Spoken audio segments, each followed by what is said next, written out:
오늘은 교회의 주인이신 예수님께서 이 두아디라 교회에게 주신 메시지를 살펴보려고 합니다.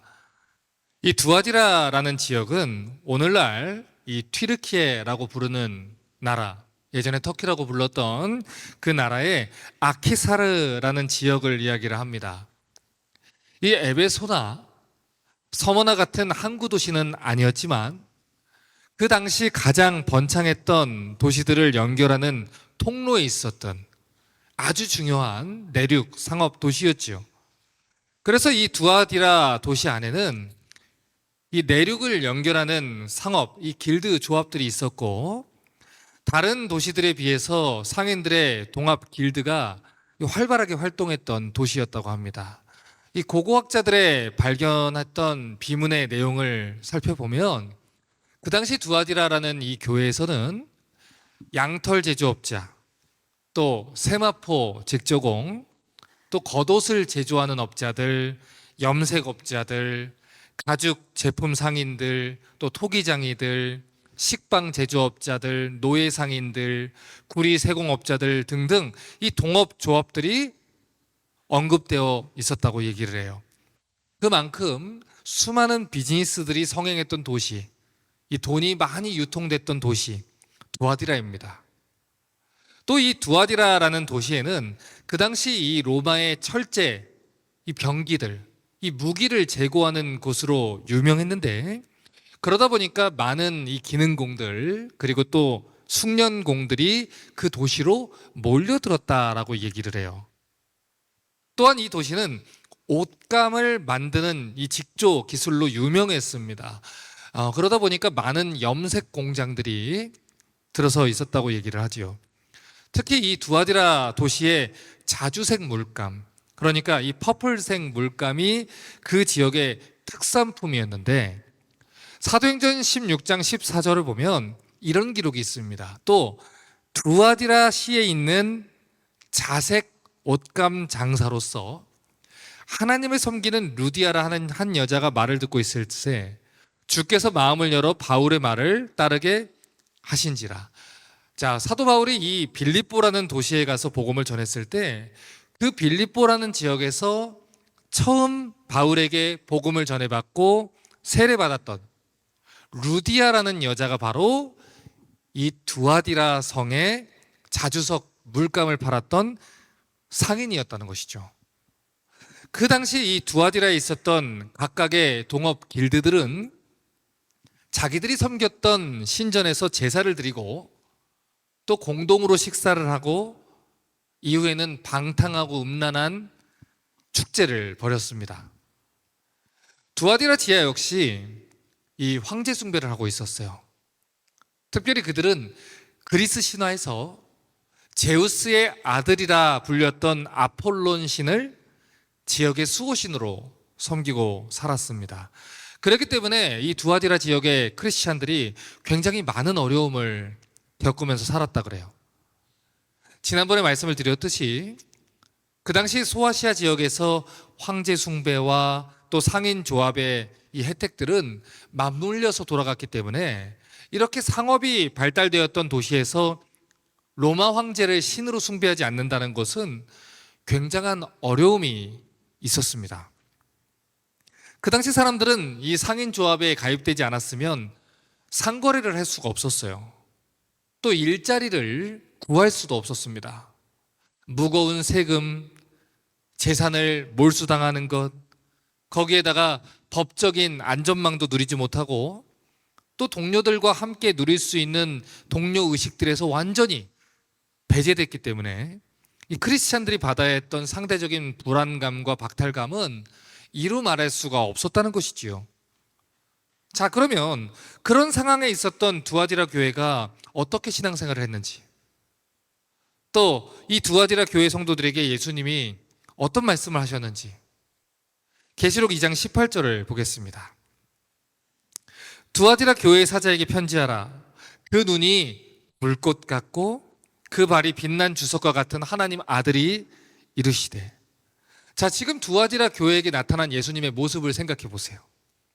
그 눈이 불꽃같이 타고 있습니다. 그 발이 강하고 빛난 주석 같은 하나님 아들의 모습으로 등장했다 그래요. 자, 1장에서도 말씀을 드렸지만 두 눈이 불꽃 같다라는 예수님의 모습은 불꽃 같은 눈으로 모든 죄를 살펴보시는 심판자의 모습을 이야기한다 했지요. 빛난 주석과 같은 발을 가진 분은 원수의 목을 밟고 있는 강력한 심판주의 모습을 상징한다 했습니다. 자, 그러니까 이 두아디라 교회에 나타난 이 예수님의 엄격한 모습만 봐도 그들이 칭찬받을 것인지 아니면 무섭게 책망받을 것인지 이 모습만 봐도 우리가 감을 잡을 수가 있는 것이지요. 이 두아디라 교회를 한 문장으로 정리를 하면 그들 역시 세상과 타협한 교회라고 이야기를 할 수 있어요. 자, 그런데 여기에서 우리가 한 가지 더 살펴봐야 되는 표현이 있습니다. 계시록 2장 18절을 다시 봅니다. 그 눈이 불꽃 같고 발이 빛난 주석과 같은 누가 이르시되 하나님의 아들이 이르시되. 자, 지금 두아디라 교회에게 나타난 예수님이 덧붙여서 설명한 표현은 하나님의 아들이라는 표현이에요. 그런데 요한계시록에서 이 표현은 오로지 이곳에만 등장을 합니다. 자, 그러면 왜 예수님께서는 자신이 하나님의 아들이라는 표현을 이 두아디라 교회 성도들에게 강조를 했을까요? 그 이유는 이 두아디라라는 지역이 제우스의 아들이라고 하는 아폴론 신을 숭배하고 있었다는 사실과 관련이 있었어요. 그 당시에 이 두아디라 사람들은 제우스 신 그리고 그의 아들이었던 아폴론이라는 신을 섬기고 있었는데, 특별히 이 제우스의 아들이었던 아폴론이 두아디라 도시를 먹여 살린다, 부유하고 또 보호한다, 이렇게 믿고 있었다는 것이죠. 그래서 예수님께서는 이 두아디라 교회 성도들에게 자기를 하나님의 아들로 계시하고 있는 거예요. 아폴론이 아니고 예수 그리스도가 하나님의 아들이라는 것이죠. 로마의 황제가 심판주가 아니라 예수님이 심판주이시고, 아폴론이 아니라 예수 그리스도가 하나님의 아들이라는 것을 그들에게 계시하고 있는 것입니다. 요한계시록 2장 19절을 봅니다. 내가 내 사업과 사랑과 믿음과 섬김과 인내를 아노니 내 나중 행위가 처음 것보다 많도다. 지금 이 구절을 이 한글 성경으로 보면 두아디라 교회가 무슨 사업을 벌였다는 것인지 잘 이해가 안 됩니다. 그런데 이것은 번역을 조금 실수를 한 거예요. 지금 여기에서 이 사업이라고 번역된 단어가 헬라어로 에르고라는 단어를 사용합니다. 그런데 이 단어는 19절 뒤에서 나중 행위라고 번역된 행위라는 단어하고 같은 어원을 가지고 있는 단어를 써요. 그래서 이 NASB 영어 성경을 보면 이 두 단어를 행위라는 똑같은 단어로 번역을 한 겁니다. 그러니까 지금 이 구절을 올바르게 번역하면 내가 내 행위와 사랑과 믿음과 섬김과 인내를 안다, 너의 나중 행위가 처음 행위보다 많다, 이렇게 해석을 해야 된다는 것이죠. 자, 그러면 예수님이 책망하셨던 이 두아디라 교회의 행위가 뭘까요? 사실 이 두아디라 교회는요, 이전에 우리가 앞에서 살펴봤던 에베소 교회와 정반대로 평가되는 교회라고 생각하시면 아주 이해가 쉽습니다. 여러분, 에베소 교회가 어떤 교회였지요? 요한계시록 2장 2절을 봅니다. 내가 내 행위와 수고와 인내를 알고 또 악한 자들을 용납하지 않은 것과 자칭 사도라 하되 아닌 자들을 시험하여 그의 거짓된 것을 내가 드러낸 것과. 이 에베소 교회는 진리를 수호했던 교회지요. 거짓 선지자들을 막아냈던 교회지요. 이단들을 분별해서 교회 안에 감히 들이지 못하도록 막았던 교회입니다. 그런데 그들의 문제가 뭐였어요? 차가웠다는 거예요. 교리를 가지고 서로를 난도질하면서 상처를 줬던 교회였죠. 자, 그런데 이 두아디라 교회는 그와 정반대의 교회였다는 거예요. 요한계시록 2장 20절을 봅니다. 그러나 내게 책망할 일이 있노라. 자칭 선지자라 하는 여자 이세벨을 내가 용납함이니 그가 내 종들을 가르쳐 꾀어 행음하게 하고 우상의 제물을 먹게 하는도다. 이 두아디라 교회는요, 성경에 대한 올바른 지식이 없었던 교회였다는 거예요. 그러다 보니까 이 거짓 선지자였던 이세벨을 받아들이고 그 여자가 이 거짓 가르침을 교회에 퍼뜨리고 또 우상을 숭배하고 행음하게 하고 혼합주의 신앙을 성도들한테 막 퍼뜨리는데도 사랑하니까 우리가 다 품어야 된다. 그들을 그냥 두었다는 것이지요. 그래서 이 성도들이 이 거짓 교리를 따라가다가 하나님을 떠나게 만드는 그런 죄를 짓게 했다는 것입니다. 이러한 점에서 이 에베소 교회와 반대 교회였다는 거예요. 2장 19절을 다시 보십시오. 그러나 예수님이 이런 칭찬을 하십니다. 내가 너의 행위와 사랑과 믿음과 섬김과 인내를 안다는 거예요. 예수님이 이 두아디라 교회가 사람들을 섬기고 품어주고 사랑하고 했다는 것을 칭찬한다는 거예요. 그러나 문제가 무엇입니까? 그 사랑이 방향이 없으면, 기준을 갖지 아니하면 문제가 된다는 것이죠. 여러분, 어린아이들을 키울 때도 마찬가지 아닙니까? 아이들을 사랑한다고 해서 모든 것을 다 오냐오냐 하면 그 아이들이 결국 어떻게 됩니까? 스포일 되게 되어 있어요. 아이들을 키울 때도 분명한 기준이라는 것이 필요합니다. 하지만 반대로 기준이 너무나도 엄격한 나머지 아이가 숨을 쉬지 못하게 해버리면 그 아이가 또 사랑을 받지 못하고 자라게 되지요. 에베소 교회는 열심히 성경 공부를 했어요. 교리를 지키고 진리를 수호하며 이단이나 이 거짓 교리부터 이 교회를 지켰던 교회지요. 하지만 이 사랑이 없는 진리만 붙들다 보니까 그 교회에 오면 다 다쳐서 나가는 거예요. 이웃을 사랑하는 걸 잊어버리고 이 형제자매들에게 이 엄격한 진리의 칼로 상처를 줬던 교회가 에베소였지요. 그런데 두아디라는 정반대였다는 겁니다. 사랑하는 것 좋아요. 섬기는 것도 좋아요. 인내해 주는 것도 좋아요. 그런데 좋은 것이 좋은 것이라는 태도로 품다 보니까 이 진리에 물을 타게 되는 거예요. 타협해버리는 교회가 됐다는 것이죠. 결국에는 이단들도 받아들이고 이 우상들로 가득한 교회로 변질됐다는 것입니다. 지금도 교회 안에는 이러한 양극단의 모습들이 존재하죠. 먼저 사랑이 없는 이 진리만 강조하는 교회들은 사람들에게 상처를 주고요.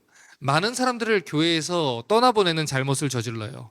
반대로 사랑과 하나됨, 그리고 관용만을 지나치게 강조하고 모든 것을 다 품어야 한다는 이 사실만 강조하는 교회들은 진리에 물을 타게 되어 있고 거짓 교리까지 받아들이게 되는 죄를 짓게 됩니다. 실제로 오늘날 이 미국에 있는 수많은 교단들이 행하는 일들을 여러분 보셔야 돼요.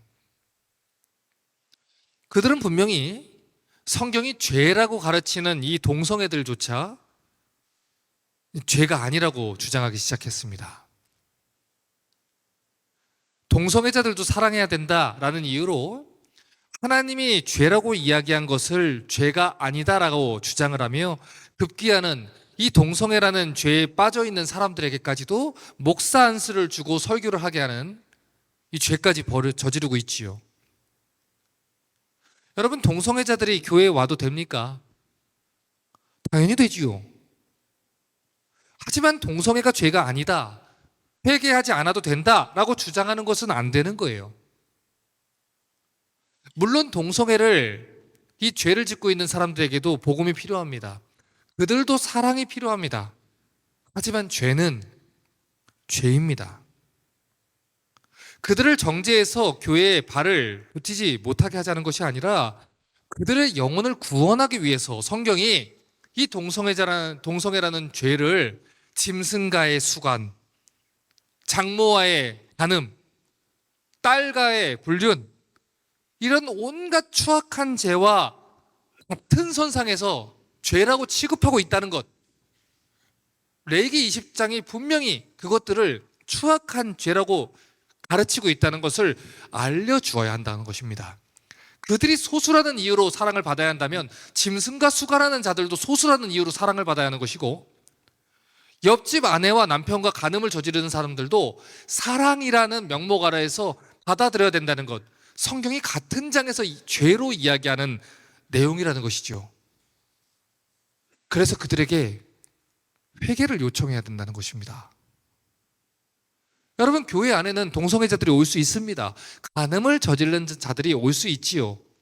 누구든지 주의 이름으로 회개하면 용서를 받습니다. 하지만 그들이 회개하기 위해서 교회를 찾는 것과 교회가 앞장서서 그것이 죄가 아니라고 용납해 주는 것은 큰 차이점이 있다는 거예요. 생각해 보십시오. 어떤 의사가 환자를 대하는데 반드시 수술해야 하는 사람들을 그 환자가 아플까봐 수술을 하지 않고 진통제만 놔주는다면 그 의사가 좋은 의사라고 할 수 있겠습니까? 암에 걸렸는데 항암 치료를 해야 한다는 소식을 들려줘야 되는데 혹시라도 그 사람이 충격을 받을까봐 이야기해주지 않는다면 어떻게 암에 걸린 환자를 치료할 수 있을까요? 충치가 가득해서 치과에 온 아이가 치료하는 것을 무서워한다고 해서 그 아이가 원하는 사탕만 줘서 보낸다면 그것이 어떻게 그 아이를 위하는 행위가 될 수 있겠습니까? 그런데 그 반대의 경우도 마찬가지지요. 의사가 환자들이 이 걱정하고 또 두려운 마음은 생각하지 않고 아무런 감정 없이 딱딱 사실만 전달하면 어떻게 되겠습니까? 그렇게 되면 이 환자들의 불안감과 이 어려운 마음들은 어떻게 돌볼 수 있겠어요? 교회는 하나님과 이웃에 대한 사랑을 동시에 붙들어야 하는 공동체입니다. 하나님을 사랑하기 때문에 이 진리를 수호해야 되는 책임이 있는 것이고, 동시에 이웃을 사랑하기 때문에 또 서로를 품어주고 인내해야 하는 이 공동체가 되어야 한다는 것이죠. 만약에 우리가 하나님에 대한 사랑이 있다면 어떻게 죄를 용납할 수 있겠어요? 또 만약에 우리에게 이웃에 대한 사랑이 있다면 어떻게 사람들을 아유 저 지옥 갈러 하고 이 단칼에 끊어버리고 내칠 수 있겠어요? 그러니 교회는 언제나 이 하나님 사랑과 이웃 사랑에 대한 이 두 계명을 놓쳐서는 안 되는 것이지요. 이 에베소 교회는 이웃에 대한 사랑을 저버렸던 교회였지요. 하지만 두아디라 교회는 하나님에 대한 사랑을 저버렸던 교회라는 것입니다. 그러니 둘 다 예수님께 책망을 받은 거예요. 계시록 2장 20절 봅니다. 그러나 내게 책망할 일이 있노라. 자칭 선지자라 하는 여자 이세벨을 내가 용납함이니 그가 내 종들을 가르쳐 깨어 행음하게 하고 우상의 제물을 먹게 하는도다. 이 두아디라 교회 성도들이 이 진리의 물을 타고 품어준다는 명목 아래서 책망을 받은 이유가 뭡니까? 하다가 자칭 선지자라고 부르는 이 거짓 선지자 이세벨은 여자라는 이 사람을 공동체에 용납을 한 거예요. 그러면 이 이세벨이라는 여자가 무슨 짓을 했길래 지금 이렇게 문제가 될까요? 성경은 이세벨이라는 여자가 자칭 선지자라고 부르면서 성도들을 미혹해서 우상을 숭배하게 만들고 이 목회자들까지 신전 창녀들과 행음하게 만들었다고 이야기를 합니다. 지금 읽은 이 구절에서 여자 이세벨 이렇게 번역된 단어에서 여자라고 번역된 이 단어는요 일반 여자를 가리키는 단어가 아니에요. 헬라어로 구네라는 단어를 씁니다. 이 단어는 구나이라는 단어에서 파생됐는데 쉽게 말하면 귀부인을 말합니다. 지체 높은 귀부인들, 돈 많고 사회적으로 명망 있으며 그 지역에서 영향력을 가지고 있는 귀부인들, 그거를 얘기를 하는 것이지요. 그러니까 지금 말하는 여자 이세벨은 이 두아디라 지역에서 영향을 미쳤고 또 이 교회 안에서도 이 지도급 인사의 부인일 가능성이 높다는 거예요. 누구의 부인인지는 모르지만 이 교회 안에서 대단한 입김과 영향력을 미친 사람이다 보면 된다는 것이죠. 쉽게 말하면 교회 안에서 가장 많은 헌금을 내는 사람이었거나 개척 멤버인 장로님의 부인이었거나 이 지역 사회에서 큰 영향을 미쳤던 귀부인이었다는 거예요. 그런데 이 귀부인이 스스로를 자청해서 선지자라고 부르면서 행세를 했다는 것입니다. 하나님 말씀을 이용해서 자기의 권위로 교회를 뒤흔들어 놨다는 것이지요. 어제 하나님이 이런 응답을 내가 기도하는데 이런 마음을 주셨어요. 그러니까 해도 괜찮습니다. 어제 하나님이 아폴론 신전에 가서 그들도 전도하라는 마음을 주셨습니다. 그러니까 이 계시의 말씀대로 우리 그렇게 해도 괜찮습니다. 이렇게 하나님 말씀을 이용해서 선지자인 양 행세하면서 성도들을 깨어내고 거짓 교리들을 가르쳤다는 것이죠. 그런데 인간의 죄성이라는 것이 그것과 들어맞는 거예요. 그러다 보니 하나둘씩 성도들이 그녀의 편을 들어주기 시작하고 거짓 교리들을 가르치면서 이 성도들이 세상과 타협하게 만들어 버렸다는 것이지요. 자, 지금 이 구절을 보면 여자 이세벨을 내가 용납했다 이렇게 얘기합니다. 거짓 교리들을 가르치면서 거짓 교리들을 전파하면서 결국에는 성도들이 이 세상과 타협하게 만들었다는 거예요. 그래서 결국에는 어떻게 됩니까? 이 아폴로 신전과 같은 곳에 가서 이 창녀들과 음행을 저지르고 신상에 절을 하고 우상에게 바쳐진 재물을 먹고 즐겼다는 것이지요. 여러분 1년에 한 번씩만 가서 향을 피우고 절하면 됩니다. 저 종이 한 장에만 사인하시면 온 가족이 먹고 살 수 있습니다. 여러분 누가 어떤 아버지가 자식이 고통받고 박해받는 걸 좋아하겠습니까? 어제 하나님 아버지가 내게 마음을 주셨는데 내가 너를 사랑한다. 내가 너희가 평안하기를 원한다. 그런 마음을 주셨습니다. 그러니 괜찮습니다. 이런 식으로 성도들을 설득하기 시작한 거예요. 여러분 원래 타협이라는 것은 그럴싸해야 타협이 되는 겁니다. 그럴싸해야 설득이 되는 것이죠. 그럴싸해야 넘어가기도 쉬운 겁니다. 양극단으로 도는 거는 변절이라고 하지 타협이라고 하지 않아요. 이래도 하나님을 섬기는 것 같고 저래도 하나님을 섬기는 것 같고 내게 정당성을 주는 것이어야 넘어가는 것이고 그것을 타협이라고 부르는 것입니다. 딱 한 번만. 딱 한 번만. 아니 그냥 뭐 이게 뭐 하는 것이 타협을 만드는 것이고 그게 지나치면 만성이 되는 것이고 양심에 화인 맞은 자가 되는 것이지요. 하지만 분명히 이 사실을 아셔야 돼요. 신앙생활에는 한 번 타협한 자는 끝까지 타협하게 됩니다. 문을 열면 끝까지 문을 열게 되는 거예요.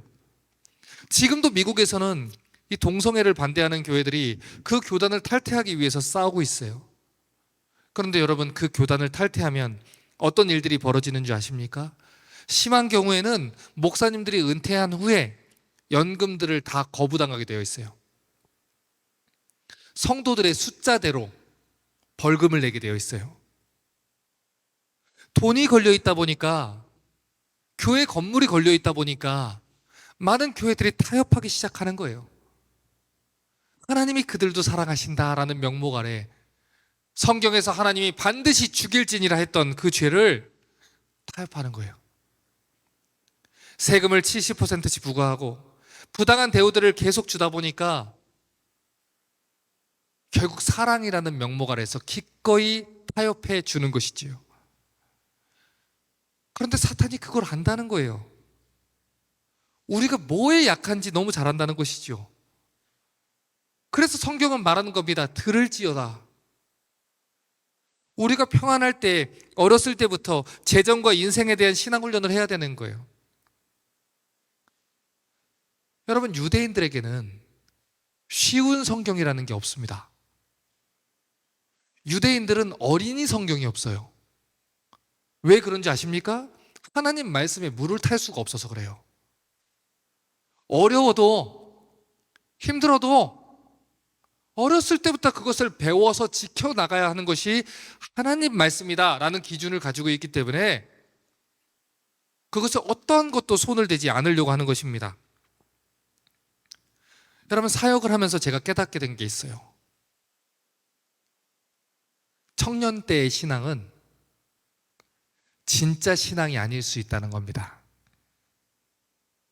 특히 이민사회에서 이 청년들은요, 외로워서, 마음 둘 곳 없어서, 갈 데가 없어서, 남자 여자들이 모여가지고 즐겁게 수련회도 가지요, MT도 가지요, 모임도 가지요, 밤새 이야기도 하지요, 또 이성교제들도 하지요.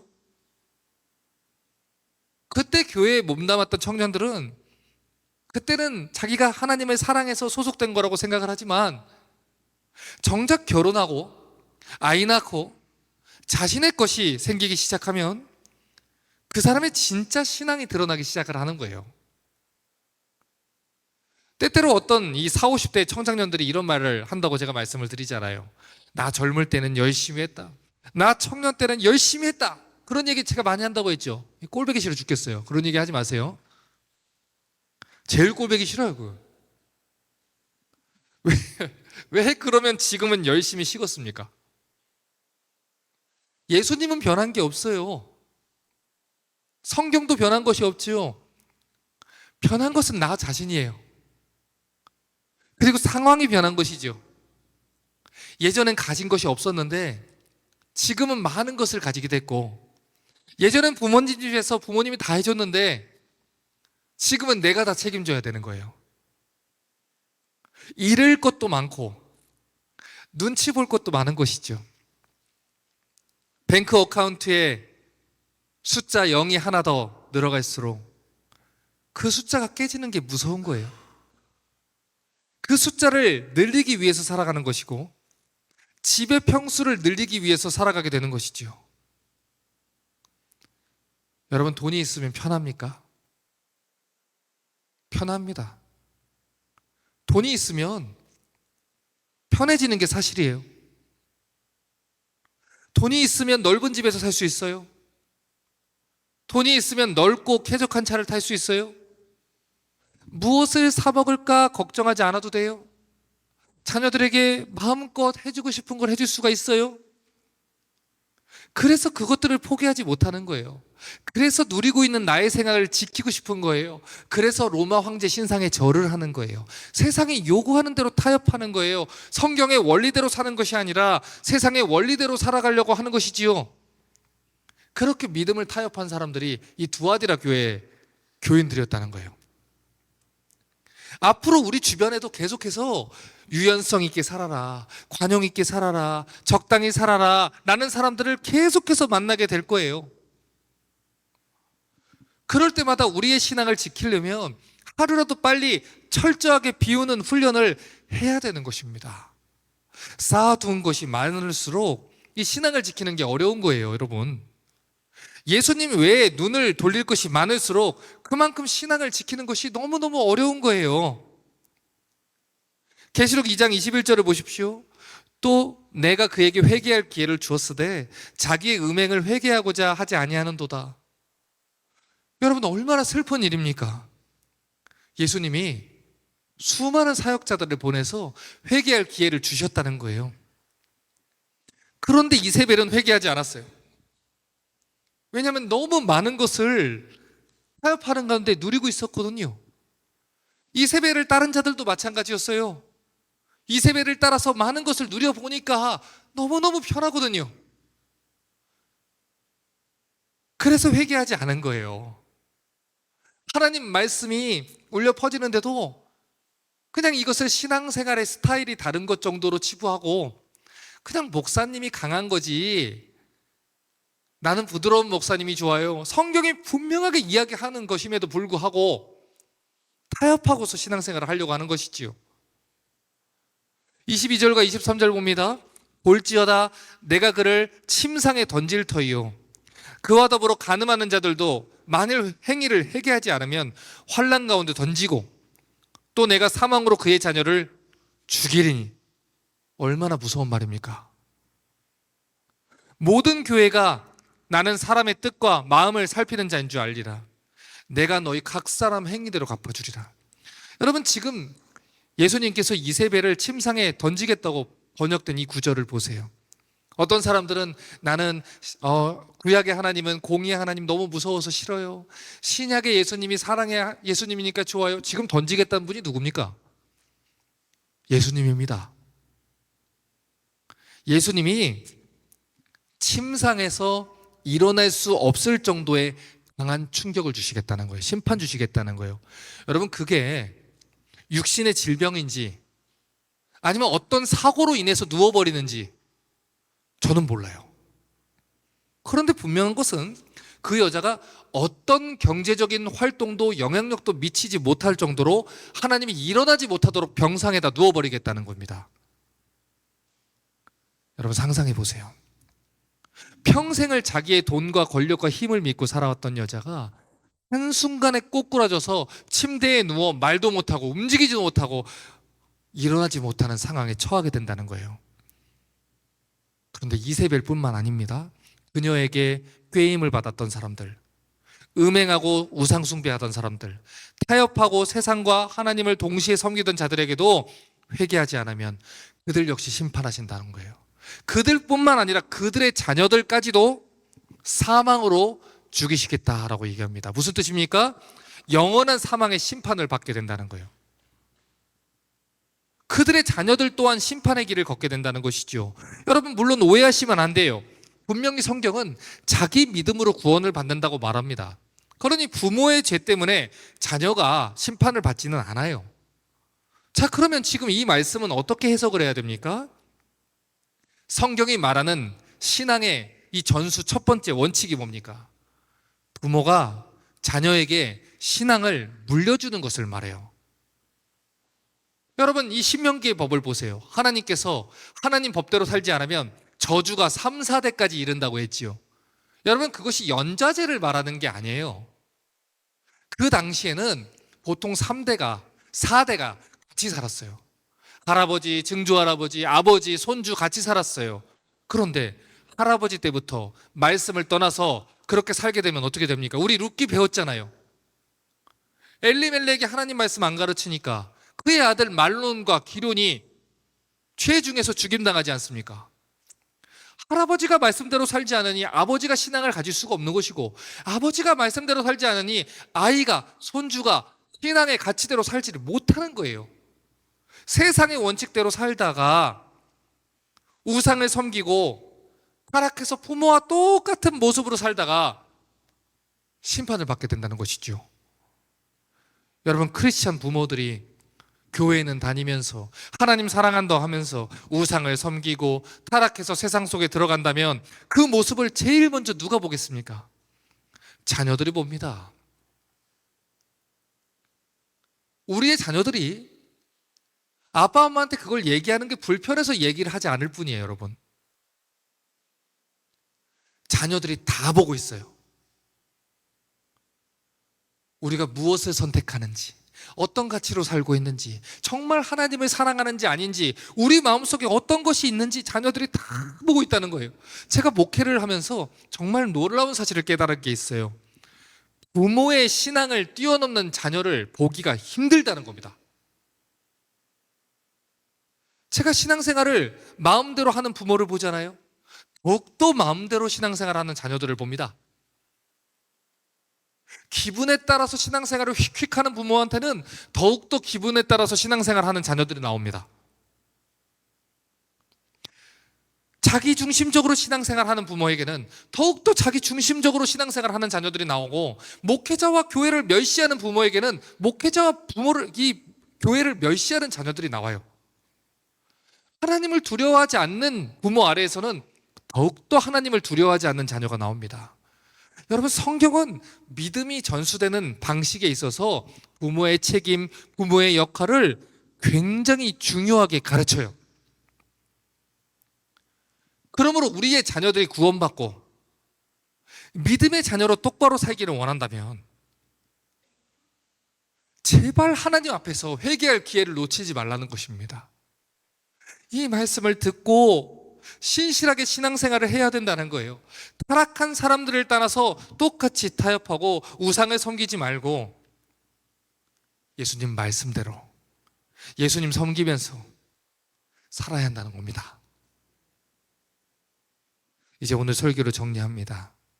계시록 2장 24절과 25절입니다. 두아디라에 남아있어 이 교훈을 받지 아니하고 소위 사탄의 깊은 것을 알지 못하는 너희에게 말하노니. 지금 이 교훈을 받지 않는 두아디라의 교인들이 어떤 존재라고 말하는지 보세요. 그들이 하나님 말씀 듣고 있지 않지요. 순종하지 않지요. 회개하지 않지요. 그들이 어떤 자냐면 사탄이 무엇으로 그들을 유혹하고 미혹하고 넘어뜨리고 있는지를 깨닫지 못하고 있는 자라는 거예요. 그러니 제발 이 말씀을 듣고 깨달으라는 거예요. 회개하라는 거예요. 세상의 것들이 너무 즐거워서, 세상의 것들이 너무 행복해서 하나님 말씀에도 귀를 닫고 세상과 타협하고 신앙생활하고 있는 교인들한테 말하는 것입니다. 제발 이 말씀을 듣고 회개하라는 거예요.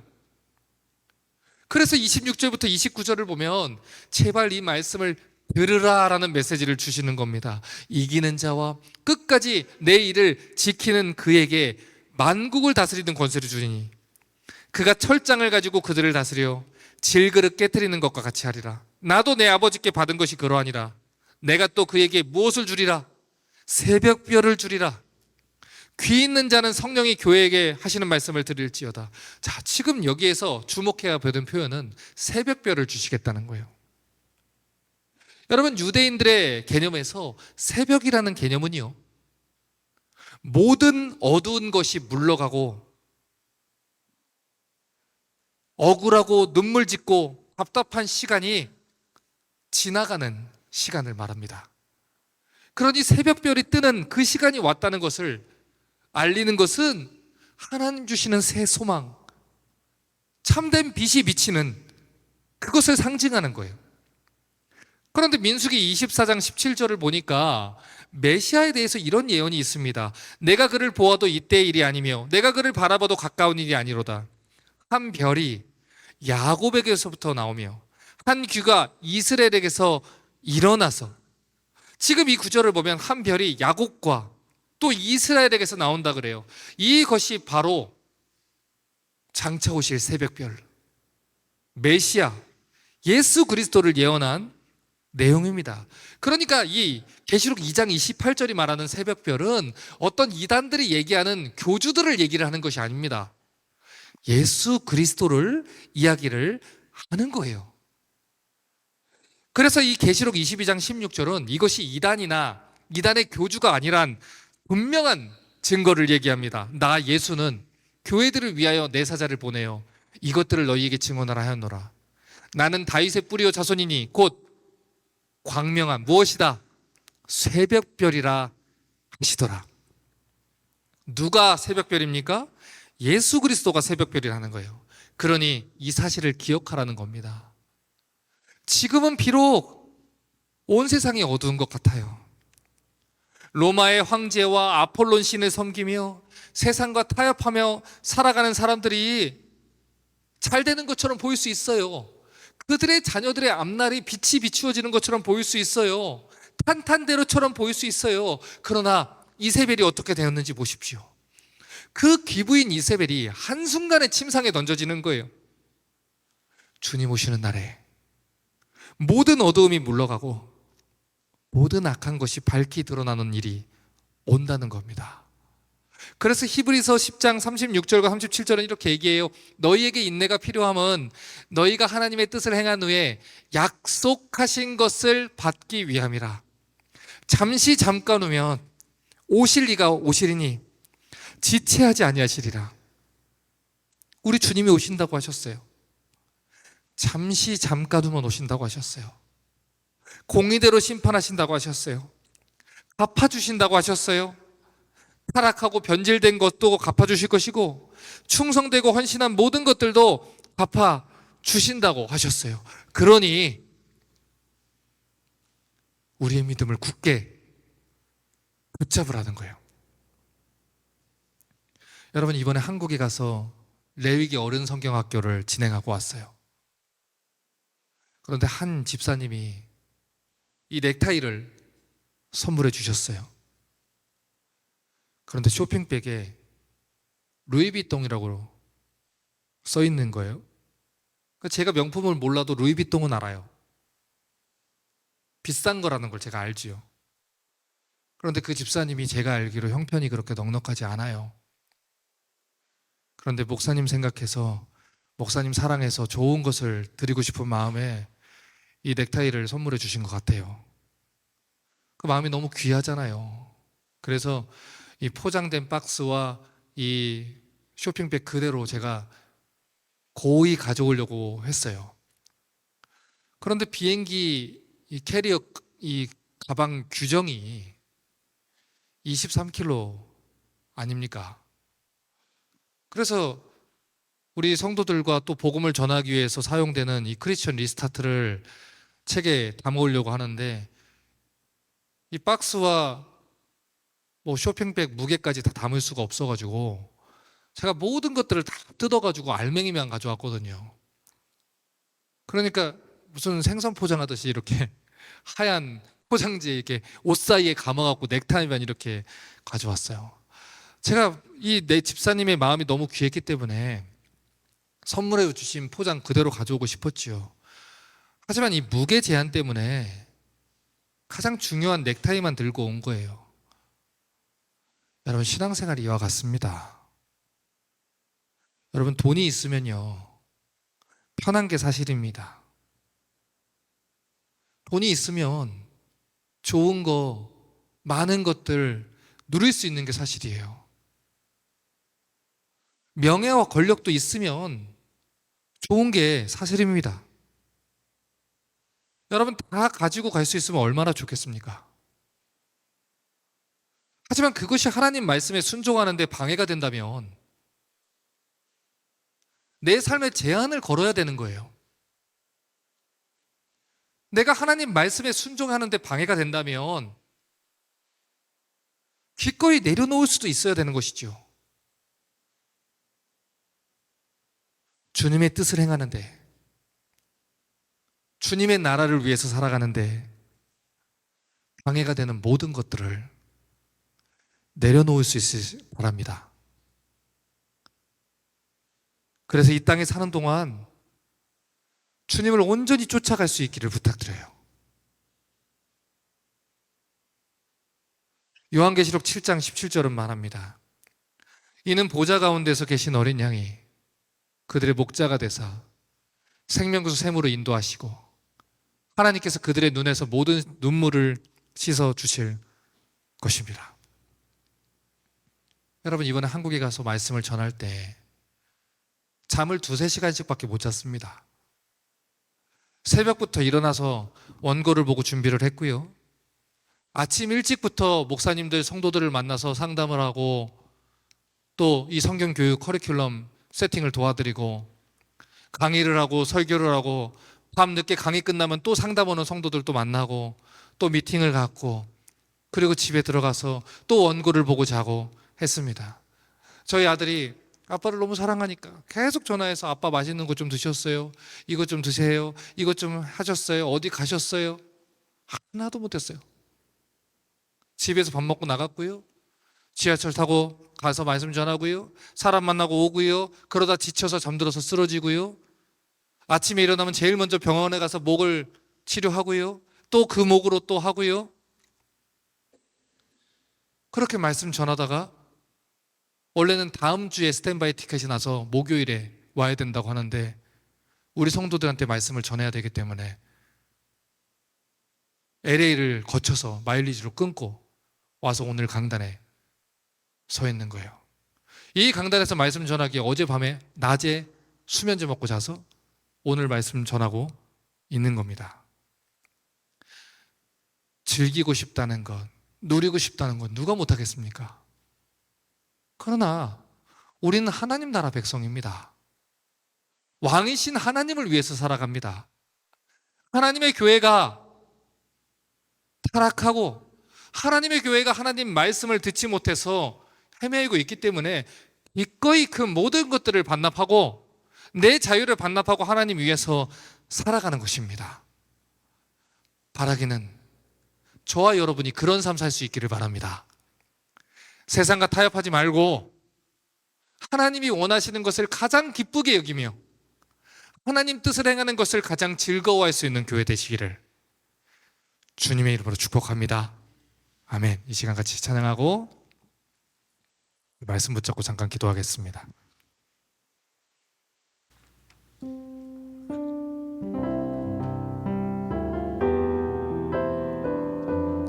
이번에 한국에 가서 한 교회에서 말씀을 전하는데 교회가 굉장히 전통적인 교회인 거예요. 정말 종만 안 쳤지 너무 전통적인 교회더라고요. 근데 목사로서 감이라는 게 있습니다. 이 교회는 말씀 전하고 같이 통성기도회 하면 분명히 말이 나오는 교회일 수도 있겠다. 이 전통적인 교회라 그런 걸 또 싫어하는 교회일 수도 있겠다.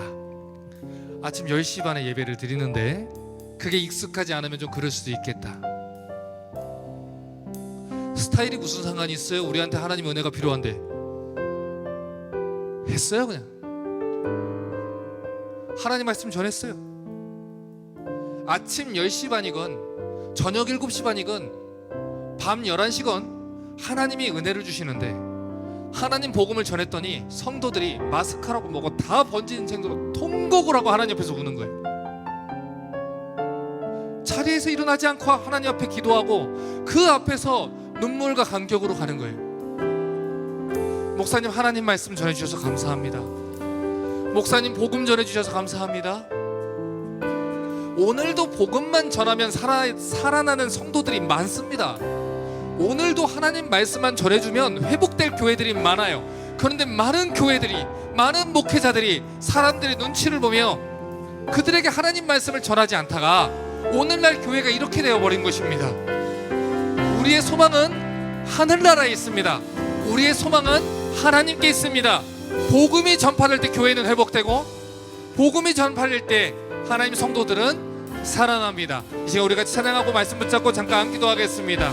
나 지금은 찬양합니다. 나 지금은 비록 땅을 벗하며 살지라도 내 영혼 저 하늘을 디디며 사네. 내 주님 계신 눈물 없는 곳 저 하늘에 숨겨둔 내 소망인데 보고픈 얼굴들 그리운 이름들 많이 생각나 때론 가슴 터지도록 기다려지는 곳 내 아버지 넓은 품 날 맞으시는 저 하늘에 쌓은 내 소망인데 주님 그 나라에 이를 때까지 순례의 걸음 멈추지 않으며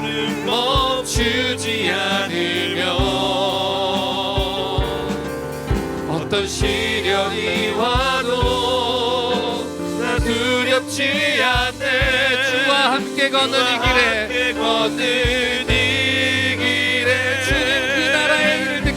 주님 그 나라에 이를 때까지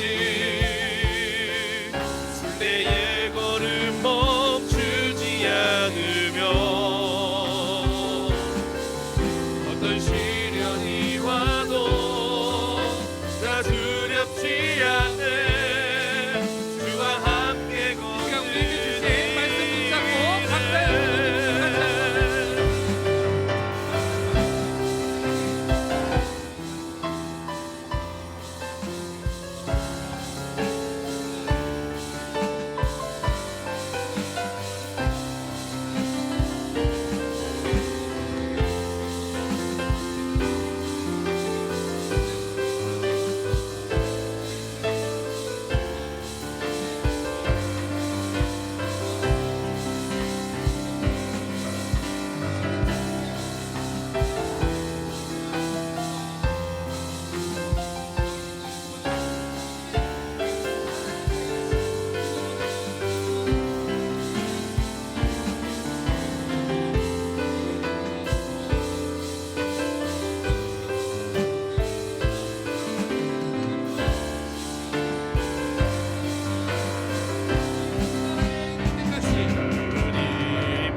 어떤 시련이 와도 나 두렵지 않네. 주와 함께 걷는 이 마지막으로 한 번 더 길에 주님 그 나라에 이를 때까지 순례의 걸음 멈추지 않으며 어떤 시련이 와도 나 두렵지 않네. 주와 함께 걷는 이 길에. 하나님, 이 인생에서 돈과 명예와 권력으로 누릴 수 있는 것이 많겠지요. 그것이 있으면 편하겠지요. 하지만 우리에게 돈을 주시고 권력과 힘을 주신 이유는 그 또한 하나님 나라를 위해 사용하라고 주신 줄 믿습니다. 하나님을 경외하게 하시고 하나님을 두려워하게 하시고 하나님의 교회를 사랑하게 하셔서 하나님의 뜻을 즐겨하는 가운데 우리의 영혼이 숨쉬게 하여 주시옵소서. 다른 것에 눈 돌리지 아니하고 오직 하나님을 사랑하는 가운데 하나님 나라를 위해서 살아가는 것만이 우리의 꿈이 되게 하여 주시옵소서. 그리하여 이 교회를 통해 우리를 통해 주님의 복음이 모든 세상에 이 달라스 지역에 퍼져가게 해 주시옵소서. 이제는 우리 주 예수 그리스도의 은혜와 하나님 아버지의 놀라우신 사랑하심과 성령 하나님의 감화감동 교통 충만하신 은혜 역사가 하나님 나라를 생각하고 하나님의 뜻을 행하기를 기뻐하는 모든 주님의 자녀들 머리 위에 이제로부터 영원히 함께 계셔 주시기를 주님을 사랑하는 종이 간절히 축원하옵나이다. 아멘.